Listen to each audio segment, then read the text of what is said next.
He's one of the nicest guys I ever met in pro wrestling. I always love being around this guy. I want to thank him so much for joining us tonight. The one and only Kevin Kelly. Kevin, welcome. How are you, sir? I'm doing fine. And no, Ace Darling did not haunt me. I'm being honest when I say this. No, he did not haunt me to do this show until I finally succumbed. Oh, nothing's changed with you. There was maybe a telegram, maybe maybe a FedEx or two. I mean, come on. The only thing you didn't do was fax me every day. That's the only thing. I know. I don't either. Before we leave, I was gonna say, give me your fax. So next, when I want part 2, I know how to reach you. You know what I really want to talk about? I want to talk about you breaking in Florida with Eddie Mansfield. I mean, that name is it's polarizing in the industry. A lot of people, I'm sure, watching this, I have no idea who that even is. So do you want to give a little background of why his name is so significant? And just tell me a little bit about the man. I know nothing about him other than what I've read online. Yeah, Eddie Mansfield was a professional wrestler in the 70s and early 80s and wrestled in a lot of different territories. He wrestled for the Sheik in Detroit. He wrestled in Tennessee. He wrestled in Florida. He was championship wrestling for Florida. He was Pensacola for the Fullers. And also was on championship wrestling from Georgia championship wrestling. And in the, I guess it was 84, 85, it was a big expose on the wrestling business. And Eddie Mansfield exposed the wrestling business. And then, of course, went away. He had already been blackballed. It was a whole, I don't understand. I never got the whole story. But anyway, so now fast forward 7 years or so to 1990, 1991. And I had just graduated college and was working at a radio station, lucked into an opportunity with a local promoter to do ring announcing. He wrestled. He got me an audition for a startup television company. And he said, it's with Eddie Mansfield. And I remembered that name. And I was like, okay. He exposed a business that I didn't work in, so I had no reason to be mad at him. And I went up and met him. I knew who he was instantly. He was very nice to me. And I did one interview with the guy that I went up with, Cliff Anderson, God rest his soul. I interviewed him and I got the job. So he was starting up a promotion called the IWF, and it was going to be based out of Universal Studios, Florida, and it was. And originally I was going to be just the ringside interview guy, the Mean Gene Okerlund, the whatever. And then the day of the first taping, he said, you're going to actually be doing play-by-play, because they had Charlie Platt, who used to be the Gulf Coast TV announcer. He couldn't make it. So I did it and did the job for as long as the promotion was in existence, which was about 2 or 3 years. And we always had fun. And I worked with Eddie. Worked very closely with him. He was great. We never really talked too much about the hows and whys of what he did. But he was feeling a lot of pressure from within the industry. I think top down, as the industry was expanding nationally, Vince taking over, spots were getting harder and harder to come by. He was not the biggest guy in the world, but he had something special. And he was, if you watch his stuff, he was very good in the ring.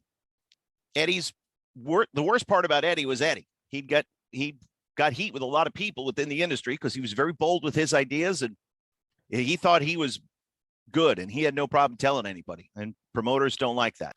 His wife at the time was the sister of the woman who was killed by Jimmy Snuka. Really? Yes.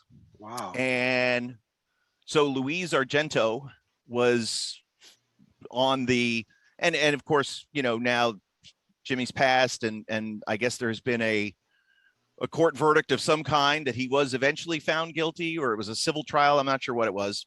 He never faced criminal charges, but the deceased woman did finally get some justice, from what I understand. And so that story was heavy, and so I always heard it from her point of view, from the family's point of view, that, you know, what Jimmy had done, et cetera, and then what was reported was not really the whole story. It was covered up, Vince, money, influence, et cetera. So it was always, you know, it's that 6 degrees of separation. And then when I I went and did an interview with Jimmy for Confidential when I did that show for WWF, and it didn't make air. You know, the interview did, and he came clean about being on drugs and doing all sorts of bad things, but wanted to really atone for that. And I asked him, I said, what about Linda Argento? And he said, what? I said, what about Linda Argento? Do you have any memories of that? That's in that situation? And he says, oh, sorry, brother. I don't know who he is. Okay, moving on. Yep. Who gave you the call that you were getting a tryout for WWF? Billy Gunn. So here's a cool story. I finagled my way into an audition with WCW. At the time, they were taping, this is in early 96. They were taping television at either MGM or Universal. And I got the audition and I was the yay boo guy. I would be the one to tell the people when to cheer and when to boo. The studio audience was people who had been in the park. They didn't know anything about wrestling. And so I went ahead and I was the one to tell them. I would be like, boo, and the people would boo, you know, and the crowd was always very animated. That was a lot of fun. So I'm the one who's telling the people to cheer, to boo. It's a lot of fun. You know, it was 3 days, I think, and it was just a whole bunch of matches, one after the other. And I didn't know whether anything was going to come of that. I had also talked to Billy Gunn because I saw that in May or June, there was going to be a run of house shows in Florida. And at the time, they weren't bringing like a Howard Finkel or flying somebody down. I said, if they're hiring a local ring announcer, please let me know. He said, I will ask for you. Okay. And I got a page. That's how long ago this was, my pager. And I recognized the number. So I went and called him on the payphone in between shows. And as soon as he started talking, I was like, oh, must be about the house show loop and getting a ring announced. He says, Kevin, you have to call Bruce Pritchard right now.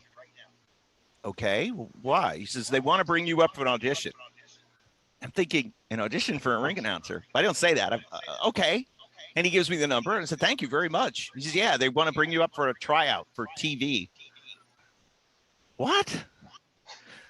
So I call Bruce. And Bruce, Kevin Kelly, hey, nice to talk to you. What are you doing? I'm actually in between shows at WCW. What are you doing? I said, I'm warming up the crowd. It's my audition. You haven't signed a contract, have you? No, they haven't offered one. What you should have said was, when Bruce said, did you sign a contract? You should have said, it's right in front of me, Bruce. And it's got a lot of zeros in it. A lot of zeros, brother. What was the tryout like? What'd you have to do? So they flew me up Newark Airport, and the limo takes me to Stanford. I'm in the makeup chair. Jill Clark, who's still the dear friend, she's wonderful. She's doing my makeup. Kevin Dunn comes in and introduces himself. And I go downstairs, and I'm just on camera in the studio. Talk about yourself a little bit, explain this. Then he kind of asks some questions that would be more, not necessarily wrestling related, but what would you say in a situation like this? What might it sound like? Then he had a baseball bat leaning up against the set piece. And he said, here, take a minute and sell the bat. And then I interviewed Jim Ross, who was getting ready. This was a hell of a main event for Madison Square Garden. Jim Ross was going after Shawn Michaels in the WWF Championship. So I talked to JR, got his thoughts, asked a few questions, found him to be quite pithy. And so I castigated him for his salacious remarks about the Heartbreak Kid. And that was fun. And then Jim Ross and I went into the announce booth and we called 2 matches, I think, from Raw. One was Barry Horowitz and Yokozuna. A main event anywhere in the country? Main event anywhere, sold out, hanging from the rafters. I don't remember the second match, but I was just, that was that. I did okay. I didn't do great. One match, I was the lead, and then the next match, I was the color guy. And then they said, okay, that's it. And I opened up the door to go out the studio because I was sitting in this little booth by the door first. So I opened up the door and there's Lisa Wolf, who's the head of HR. And she hands me a Monday Night Raw t-shirt with the old logo, right, from the original show. And I was like, oh, this is the consolation prize for people that don't get hired. I was like, oh, great. Thank you very much, Lisa. I really appreciate it. And the car was there, and we're heading back to the airport. We get 2 or 3 exits down 95, and the driver gets a call. What? Okay. And he hangs up, and he pulls off the exit. They want you back. What? And I'm thinking, did they not record me? Was something wrong? And I said, what are we going back for? What is it? They want you to meet Vince. Okay. So we go back to the TV studio, and Lisa Wolf and Bruce Pritchard are there. And I hadn't met Bruce previously. We have decided that you're the one that we want to meet Vince. Okay. Because it was apparently like an open, they had a casting call, and there were several people that were trying out during the day. I have no idea who else. A lot of T-shirts handed out that day, right? There was a lot. And listen, I was clutching that Monday Night Raw shirt. They weren't getting that back from me. And they said, but Vince is over in the tower and we're at the TV studio, so we'll get you a ride. And one of the production assistants drove me over to the tower and got me inside. I went up to the 4th floor, and they led me to a little conference room, and I'm just sitting there. Oh my God, what do I do? And I'm trying to think of like something to say, and I'm Raw magazine, and I'm flipping it, and on the cover it was the whole story about Kevin Nash and Scott Hall leaving, and I was, the loyalty. So okay, I get that line, and then Vince comes in. How are you, pal? Nice to meet you. And he asked me one question. I think I talked for like 4 minutes. Just threw up on his shoes, just like I'm so nervous. And I talked about being loyal, and if you gave me the opportunity, I would certainly be loyal to the company. And I was. And somehow, after all of that nonsense, I wound up getting the job. All right, let's back up a little bit. You mentioned a lot of big names in our last go around. Thoughts on Barry Kevin Horowitz? Dunn? Yes, Barry Horowitz. Oh man! See, on the 14 times I sent you a message, I told you we'd have fun doing this. I know, right? Right? I thought this was going to be all about you, to be honest. I really did. Why didn't I ever get hired? I don't know. Why, when you booked me that one time and I was here, and how come I didn't get to wrestle? I don't know. When we went to catering and that one time, why was the chicken like so dry? I don't know. Awesome. Thoughts on Kevin Dunn? Well, I grew to not like him instantly. Once I got hired, I realized, oh, okay, this guy doesn't like me. I was there, I think, a week, and I noticed that my name was spelled differently because I had just always written it just to be different, Kelley, just to be different. And then I noticed it was Kelly on a lower third. So I called up to Kevin, and I just said, I just have a question about the name. And he got real offended about that. Okay, whatever. And then I went out to lunch with Bruce at some point, and we were talking, and he said, yeah, that the 2 people, the 3-person committee, the 2 people that voted for you was myself and Lisa Wolf, and the one who voted against you was Kevin Dunn. And now I'm reporting to Kevin Dunn. So he never liked me. And he was a creep, and just, ugh. And after a year, I had a 1-year contract. He was not going to renew my contract, so I was trying to figure out what I was going to do next and had no idea. He called Vince McMahon at his house, and this I know from Vince Russo, who told me because he was there. And I had already started to do some stuff writing on the magazines and helping out with the AOL site because I was just bored. I was doing nothing, and it was dumb. What am I doing here? And they made me be there all the time. They made me move up my family from Florida. And it's like, for what? So anyway, Kevin Dunn calls up Vince McMahon and says, I'm going to let Kevin Kelly go. And Russo said Vince's expression was very telling because he took down his glasses and made the face like, huh? Well, why, pal? Well, I kind of stammering around for an answer. And Vince Russo says, well, he's been writing for me on the magazines and doing stuff with AOL. Can I have him? Yo, sure, you can have him. That'd be great. Well, listen, I got to go, guys. I'll talk to you later. And that was it. So I got let go from my television contract and then went over to the tower and worked on the magazines. And then probably 2 or 3 months later, I got a call from Kevin Dunn's assistant, and everybody else in the TV studio was great. I had no problems with anybody there. They were all fantastic people. Just he was like, Kevin Dunn was a jerk. Vince and Kevin Dunn want to meet with you. Okay. And I go back over, and Vince says, I want you to be on Raw, pal. I want you to call the first hour, you and Michael Cole.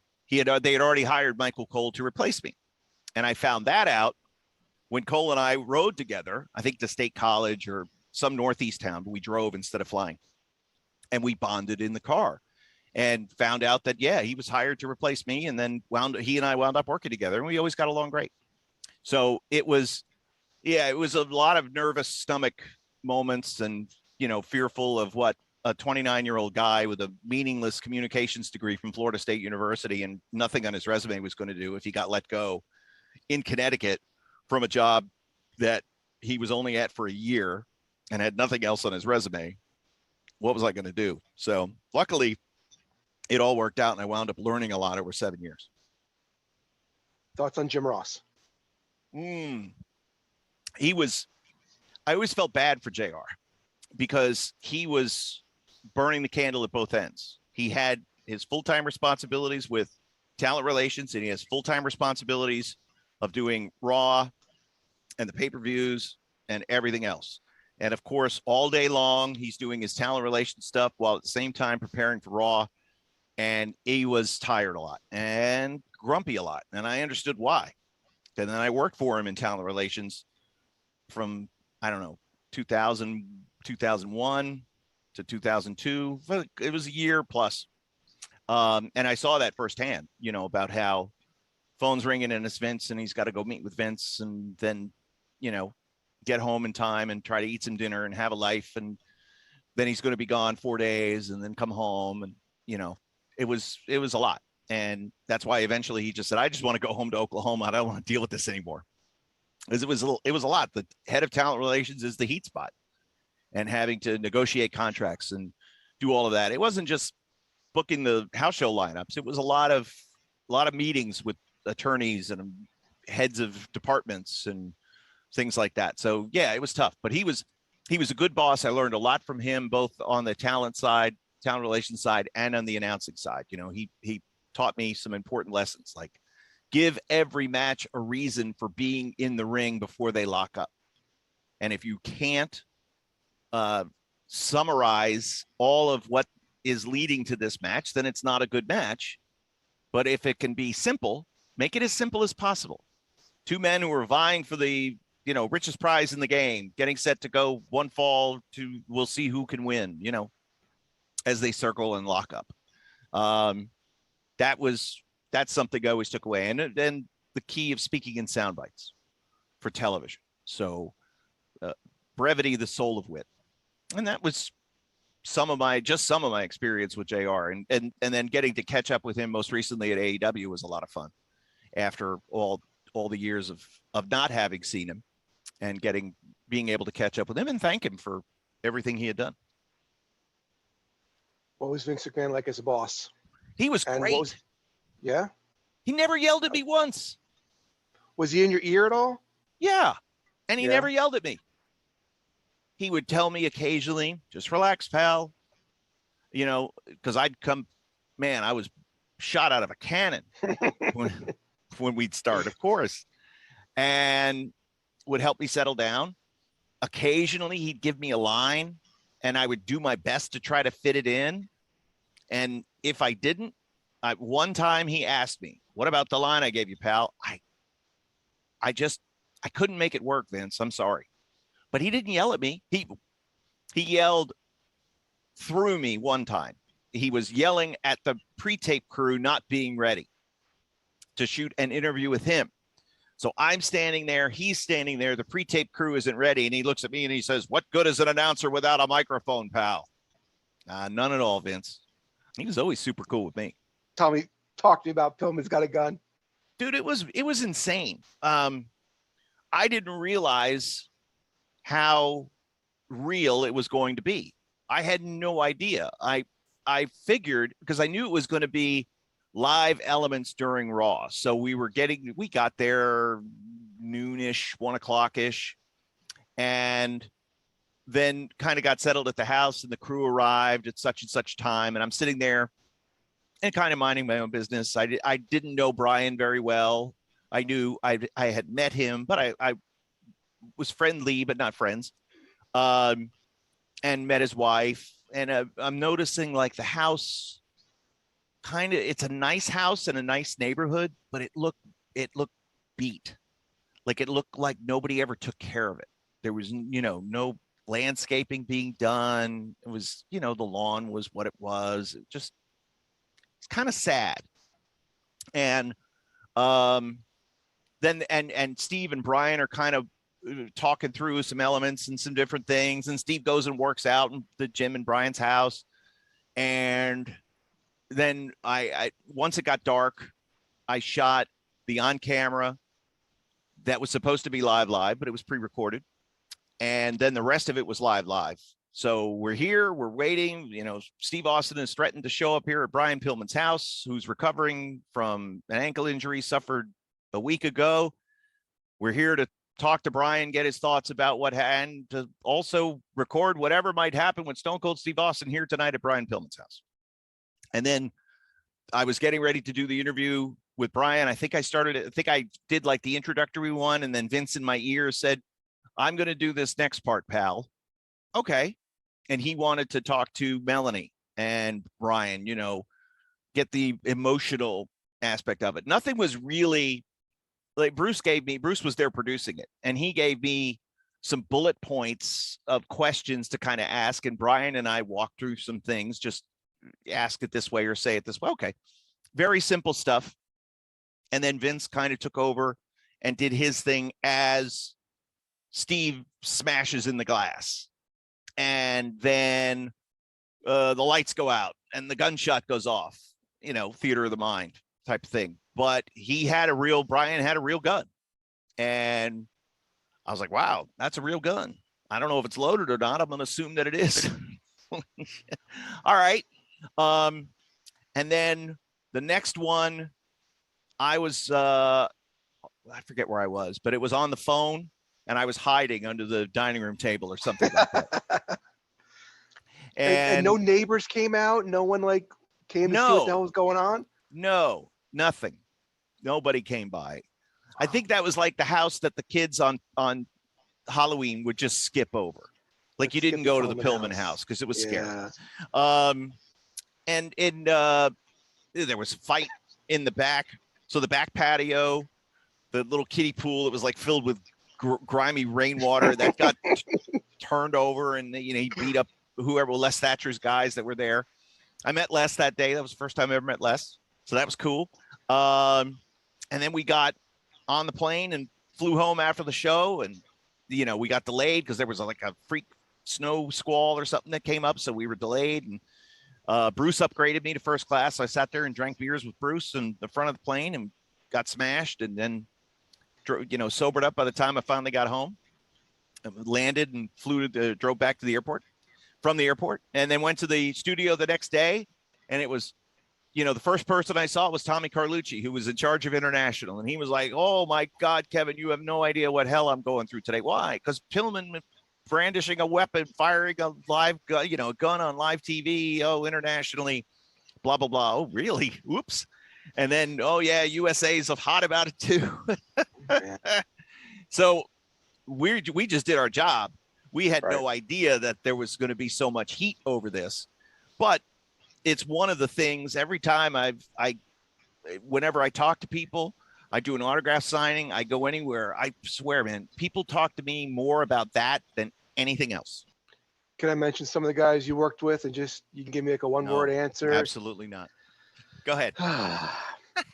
Yeah, one-word answer. If you want to go for a couple minutes, whatever you want, I'll just throw them out there. When are we getting to Jim Kettner in the ECWA? I mean, this is what I'm here for. This was in my rider. I said this. Hour number 4. Okay, gotcha. Thank you. So I hope you have a lot of coffee in there. Talk to me about The Rock. You worked with The Rock a lot. He was awesome, man. From the first days so I guess they had already signed him, and they had his start date and his plan in mind. He was living in Stamford, staying at the hotel and just coming to the studio where they had the ring set up you've been in that ring before many times, and he was training with Dr. Tom and really just polishing up. It was not much needed to be done with him, but he had Mark Henry and Achim Albrecht were there with Dr. Tom at the time.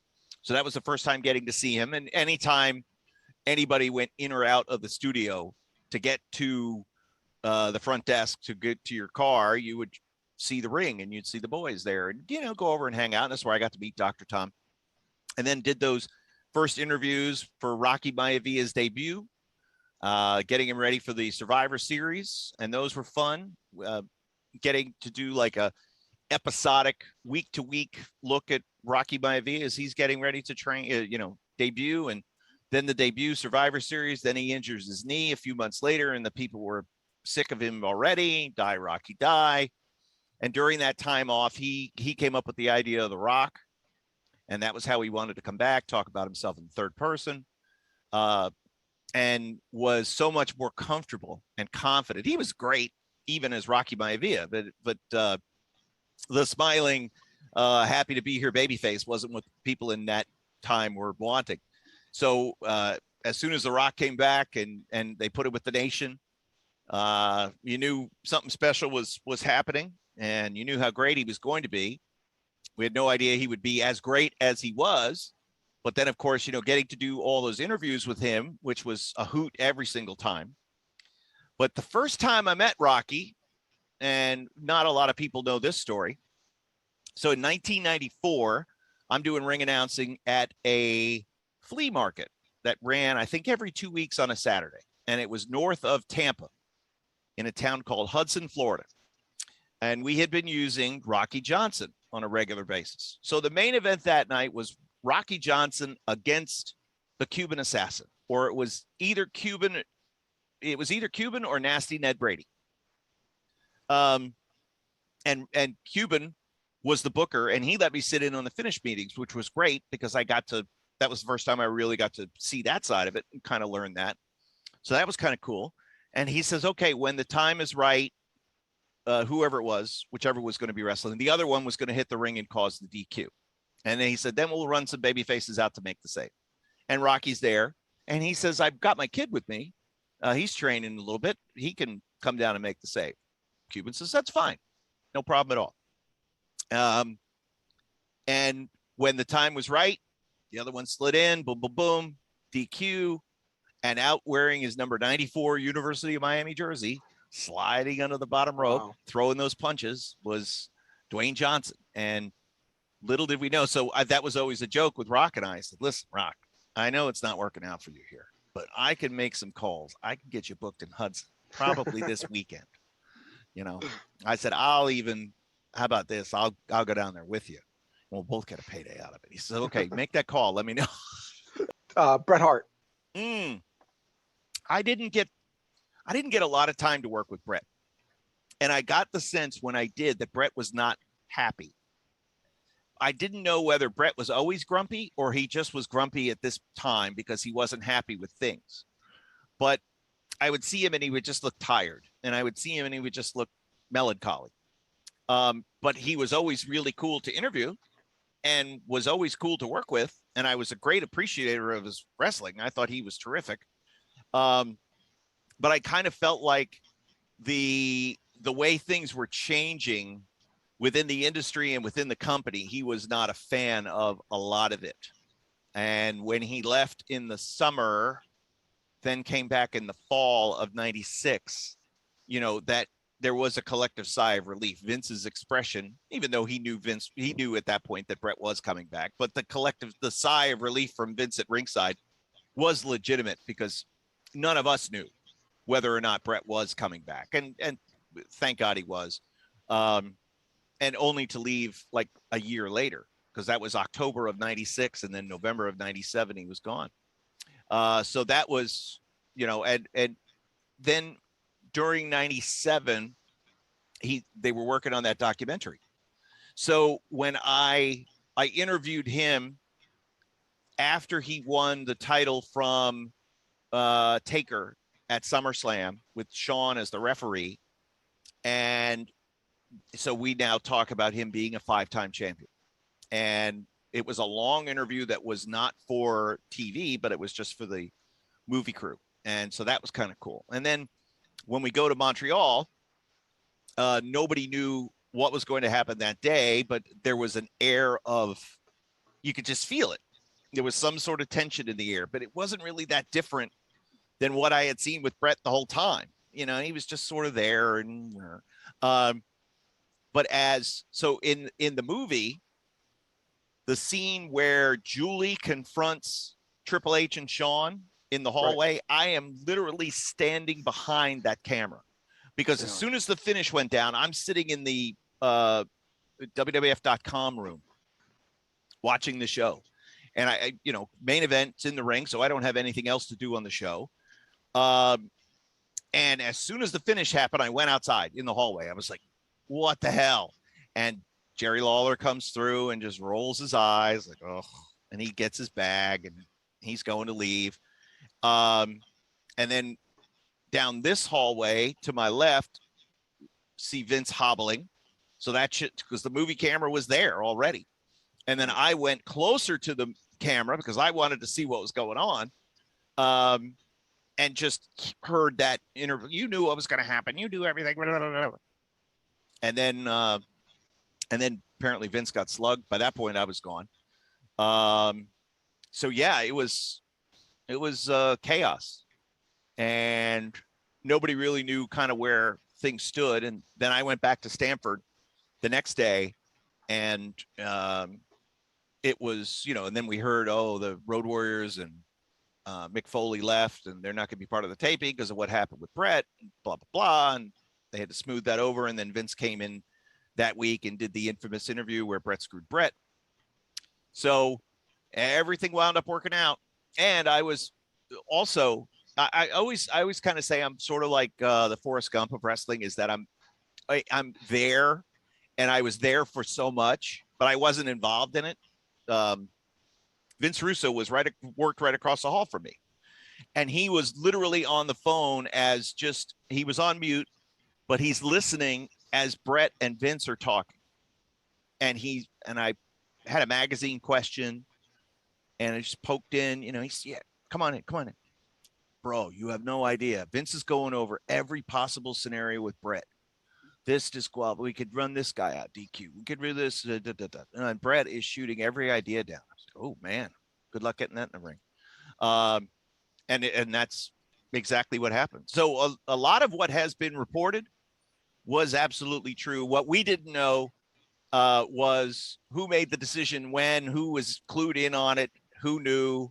And, I never believed that Brett was party to it. Some people do believe that, as conspiracy theory goes, that he was in on it, knew what was going on. I never got that sense, because so much of what was being said around that week was true, because I was hearing it. I was hearing from, as Vince Russo was on the phone, listening in, just taking notes. Yeah, it was a stressful week, a stressful time. Talk to me about Owen Hart.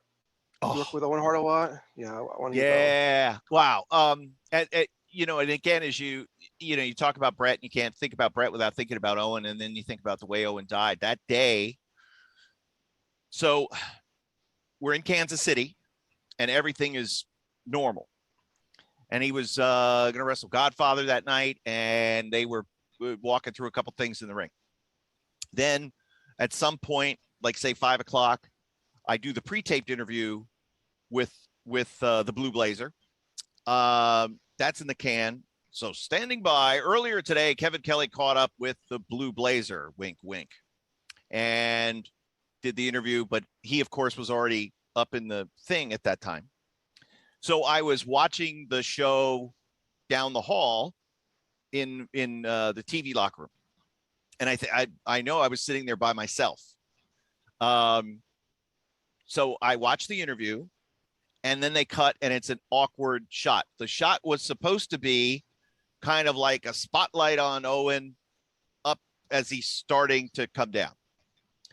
And during the playing of the pre-tape, the last few seconds is when he fell. So I didn't know any of that. I couldn't hear any of that because I'm in this locker room. And then I saw the odd wide shot. And then I thought, oh shit, something technically went wrong. And then it became pandemonium. So I run out of the locker room, run down to Gorilla, and they didn't have, in the Kansas City arena, they didn't have, like we saw so many times, where you'd go up the steps to Gorilla. It was literally a table on this side of the curtain. And Bruce is on headset, and there's yelling and screaming, and people are trying to figure out what the hell, and they're trying to find somebody to, the EMTs to go out and check on him. And Francois Petit, who was a massage therapist guy, worked on a lot of the wrestlers. He went out there as well. Now, people are, Terry Filippetti, who's one of the production assistants, she's like, stay here because we're going to have to do something. We're going to have to do it on camera. So just stay here. I'm like, okay. And so they skip over Owen's match, of course, and the next element was me interviewing Jeff Jarrett and Deborah before they wrestled Val Venus and Nicole Bass, I think. And as I'm interviewing them, and they, of course, are trying to hold back their tears, the EMTs are wheeling Owen past us, and the one EMT is giving, chest compressions, and it's like, oh my God. And now we're all losing. While you're recording? This is live. Oh my God. While we're live. And so, Jeff and Owen, of course, were so close, Deborah as well. And they're crying at this point. I'm trying to hold it together, and they go and do the match. And where Owen, it's terrible. And a lot is made about the decision to continue the show. In that situation, there was not time to think about what do we do? Do we continue the show or not? It's what's the next element? Well, the next element is this. Okay, do we have the people? Okay, let's go. And we do that. We're not thinking of, well, what are the ramifications if we don't stop the show? Are people going to get upset if we call the show off and tell everybody to go home? Or the pay-per-view audience, what are they going to think? Or how much money is the company going to lose? No one thought of that. No one was thinking about that. They were thinking about, my God, Owen. And then they're thinking about, okay, what do I have to do? What are my parts in the show? I've got an interview coming up with Jeff and Deborah. Okay, I know I got to do that. And then after that, then you start to process things and trying to console people who are upset. And by the time the main event got in the ring, that was when we realized that the ring was broken. Where Owen had hit, it was close to the corner. And so they had to warn, I think it was Taker and Steve in the main event, and they had to warn them, hey, listen, there's a hole over there. Boards are broken. And that was like, whoa, just hearing somebody say that. Because then after that, like, everybody just stayed close to Gorilla because we didn't know. We were just all on standby. Everybody's on standby. We're waiting to be told what to do. And wow. Yeah, it was a tragic day. But, and then, of course, then the next day we go from Kansas City to St. Louis, and Mick Foley rode with me because Mick was riding with Owen. So Mick jumped in with me and Dr. Tom, and we're just laughing and joking about Owen the whole time. And then I get to my hotel room in St. Louis, and it's like 4:00 in the morning. And I put the TV on, and the local ABC News replay is talking about, and I'm looking at my interview with the Blue Blazer. Oh, Jesus. And my wife calls me, or I call her, and she's like, oh my God, what happened? I told her, so, but then you instantly, like, once the grief process sort of goes, then, but part of that is you just you just think about all the fun you had with Owen, and he was the worst. He would sit there, and he's constantly wetting his hair like all day. And he would wet his hair like this with the spray bottle, and the water is just shooting over him, on top of me, on top of whomever. I'm like, damn it, Owen. And the fart spray and Davey, what did oh, it wasn't me. It wasn't even there. It was Owen. Oh, they were a hoot. We just had such a good time with them. And you're always being pulled into ribs. You're always like on guard because I don't want to get ribbed. I don't want to be a part of a rib, but you knew you were going to be Kevin. Come here. I need you to do something. Oh no, what? So yeah, it was always just so much fun being around him and Davey. They were class acts. And I remember one time Al Snow and Mick Foley and Davey and Owen were in a program, and they were talking about who was the worst in their match. They were each trying to out-worst the other. So they were talking about the house show loop. They're, Kevin, you have to decide. I'm like, I didn't see the match. So they're describing to me what they did.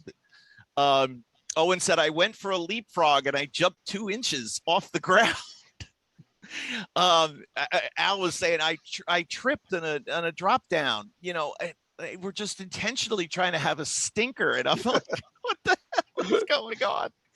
They were just such great times, and being able to remember all of that good, in spite of the tragic ending, and seeing how his kids are grown and how everybody has come to terms with what has happened never takes away the sense of loss or the tragedy, but obviously coming to grips with all of it, you can't help but remember all the fun you had with Owen Hart. He didn't care at all. He called Vader in his hotel room, tell him something's wrong with his credit card, and there's nothing wrong with a credit card. Yeah, well, you're just one of those fake wrestlers anyway. Why don't you come down here and do something about it? And Vader comes blowing down to the front desk, 400 pounds in a rage. It's just, you can't rib like that anymore either, too, with caller ID and cell phones. Nobody picks up the lobby phone anymore and calls a room. Nobody does that. You can't even make a prank call anymore. No, you can't have fun. You can't have fun in this life. Come to. Talk to you about what are you doing today with New Japan Pro Wrestling? I'm very excited.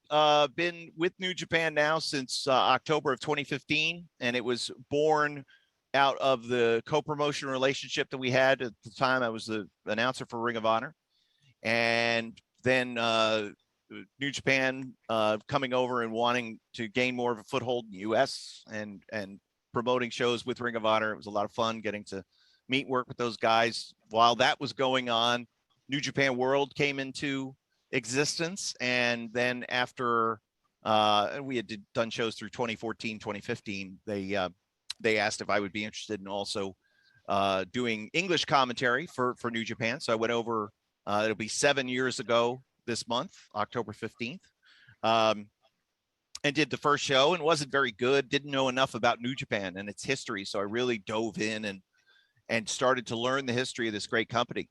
We started doing shows remotely. So a lot of times I'll sit here and call a live New Japan show that's going on in Japan, and we do it through Zoom. It's just like this interview. So I watch the monitor, I'm calling the show live, and it's being broadcast to the world. So my color commentator is in Japan, but sometimes not at the venue. I'm in the United States. We got the live show going on, and it all works together. Well, we've had some shows where one of my partners is from Australia. So it's been Chris in Japan, me in the States, Gino in Australia, and the show going on live.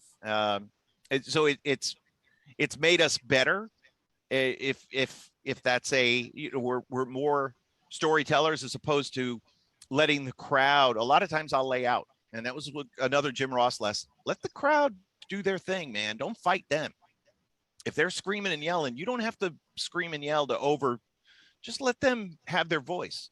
And so a lot of it is now I didn't have the opportunity to lay out because there was silence. So I'm really having to tell more stories. But now as we're getting back into it, it's a refreshing sound.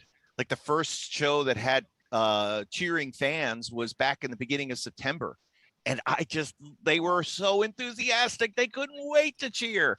And they were screaming and yelling for everything. So I didn't say very much that show. I let them, and the people were like, oh my God, Kevin, that was such a great show because we got to hear the cheering and the fans were excited. And I was like, I didn't even say anything.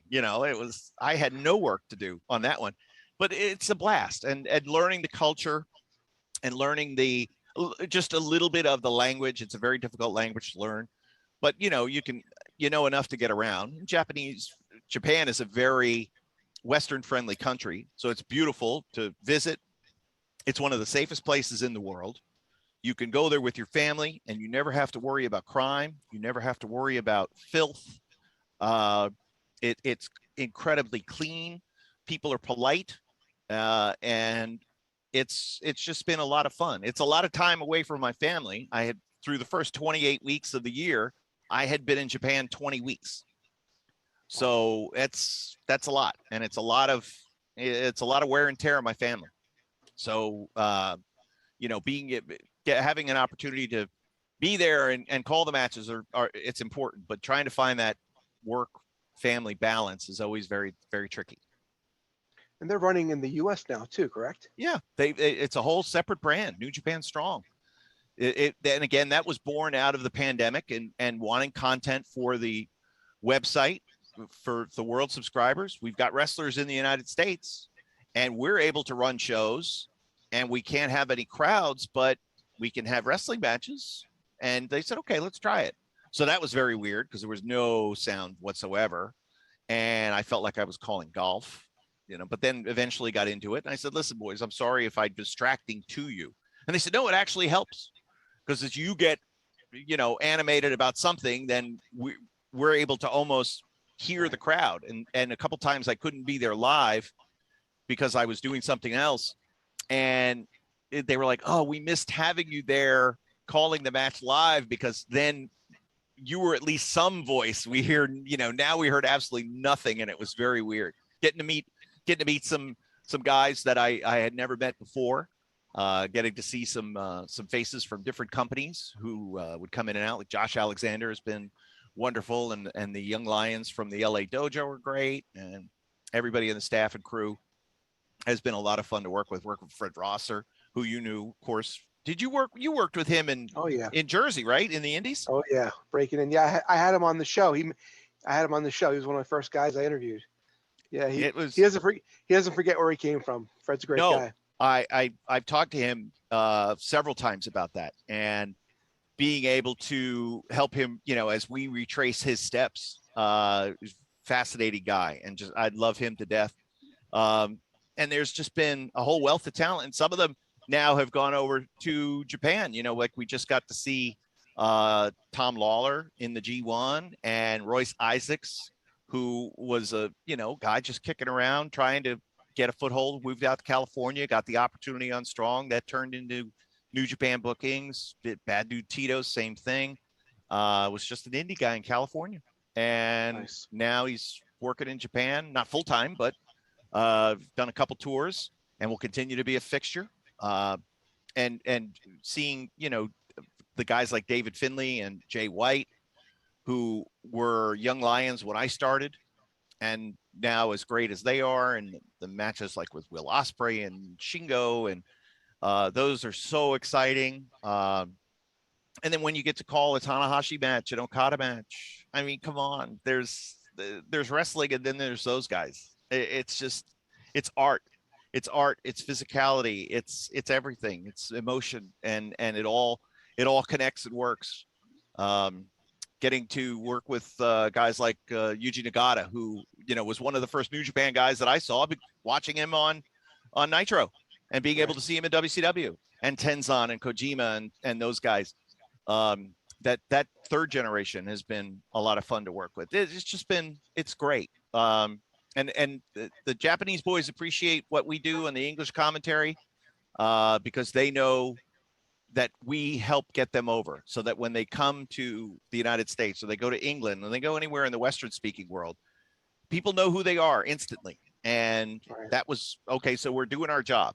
We know we're doing our job right because we're telling you that these guys are good. We're calling their great matches, and the people are able to understand their story, breaking down the language barrier even further. You could watch were you a tape trader back in the day? I was not. Yeah. So I was not a guy, because I was working at the time, and I didn't have time to do anything else but WWF. So, but you know, people that watched Japanese wrestling loved it and didn't need the English commentary to understand what was going on. You watch the match and you see it, and they tell the physical story and you understand it. So we really need to add value to this. You've got to be, and that's where I was like, okay, I know I need to step up my game and tell more of their backstory and explain the hows and whys of why they do what they do and what the symbolism of their gear means and what their motivation is as they get into the ring. Explain that to the English speaking audience on a real deeper level. It's more than just calling moves. It's anybody can just call moves, but it needs to be, I had to know New Japan at the cellular level, and it had to be from the heart and very authentic, so that as I tell a guy's story, my credibility gives their story credibility. I couldn't fake it. And how long have you been doing this? 31 years. The passion in your voice when you talk about this. Thank you. I'm going to air that, but it's just, oh my gosh! Like, I was talking to Steve Carino the other day. Yeah. And just he talks about pro wrestling like we did back in '94 at St. Matthew's Parish for Jim Kettner. He still talks about that. Like I'm listening to him talk, and I'm like pushing the hair on my arm down. That's just wow, Kevin. You just you blew me away with tonight. Anything you want to plug? Like, you want to plug any social media? If you want to follow me, you want to follow me on Twitter at Real Kevin Kelly. Look for my fan page on Facebook, Kevin Kelly, NJPW, I think it is. The pleasure was all mine, my friend. And congratulations to you for your wonderful family and your great career and everything you did in the ring. The most important thing is what you're doing with your family and the way you've been able to transition now, and you got the itch and you want to start talking to your friends. And this show, it's a wonderful opportunity to get together. Kevin, you've always been good to me. Thank you for everything, buddy. Thank you. Awesome. I'll talk soon. Okay. See you, man. Bye-bye.